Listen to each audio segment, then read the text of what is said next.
আজকে সকাল থেকে উঠে যে কার মুখ দেখেছি কে জানে। গুড মর্নিং সবাইকে। সবাই কেমন আছো? আশা করি সবাই ভালো আছো। আমিও তোমাদের ভালোবাসা অনেক ভালো আছি।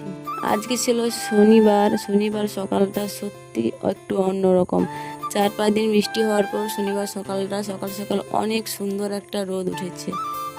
3-4 দিন যে বৃষ্টি হয়েছে, ছাদগুলো দেখো অনেক ভিজে আছে, লি পড়ে আছে। আর এদিকে সকাল সকাল রোদ উঠেছে দেখে তার আগের দিন যে পোশাক ধোয়া হয়েছিল সেগুলো রোদে দিয়েছিলাম।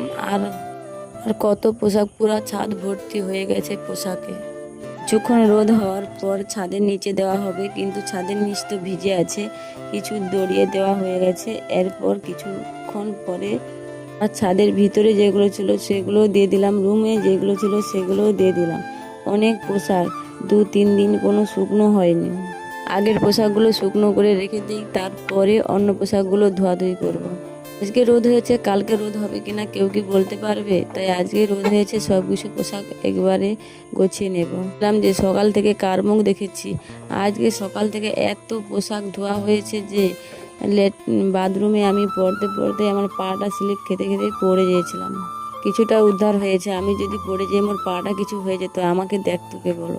ঘরের বাড়িতে কারোর কিছু হলে তবুও তাদের কিছু করতে হয় না, তারা বসে গেলে আমরা তবুও ঠিক আছে। আর আমাদের হয়ে গেলে আমাদেরকে কিন্তু কেউ দেখবে না। ছেলে তো আজকে স্কুল গিয়েছে, আজকে শনিবার, তাই আজকে বেশিক্ষণ স্কুল হবে না, কিছুক্ষণ পরে চলে আসবে। আর আমার এই রোদে অনেক কাজ করার পর খিদে পেয়ে গেছে। তাই দুধ ছিল, দুধটা একটু গরম করে চার মতন করে আর মুড়ি দুটো খেয়ে নেব।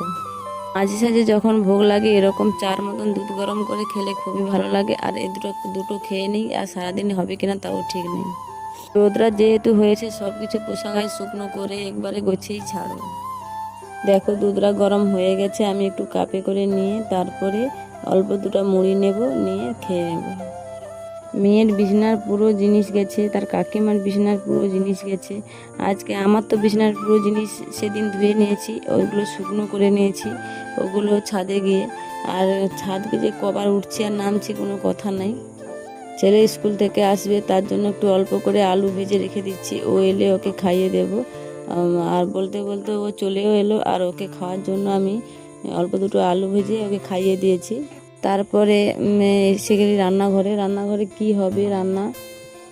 তারপরে রান্নাঘরে চলে এসেছি। রান্নাঘরে কি রান্না হবে? আজকে হবে চালতা। এটা আমাদের কিন্তু বাড়ির চালতা। কথা একটা আছে না, 5 ভাই তার আঁকা বাঁকা, 1 ভাই তার শকুন আঁকা। কি বলো তো, তোমরা যদি বলতে পারবে বলো। যদি কেউ পুরো ভিডিও দেখে থাকো তাহলে বলতে পারবে, না হলে বলতে পারবে না। আজকে আমাদের বাড়িতে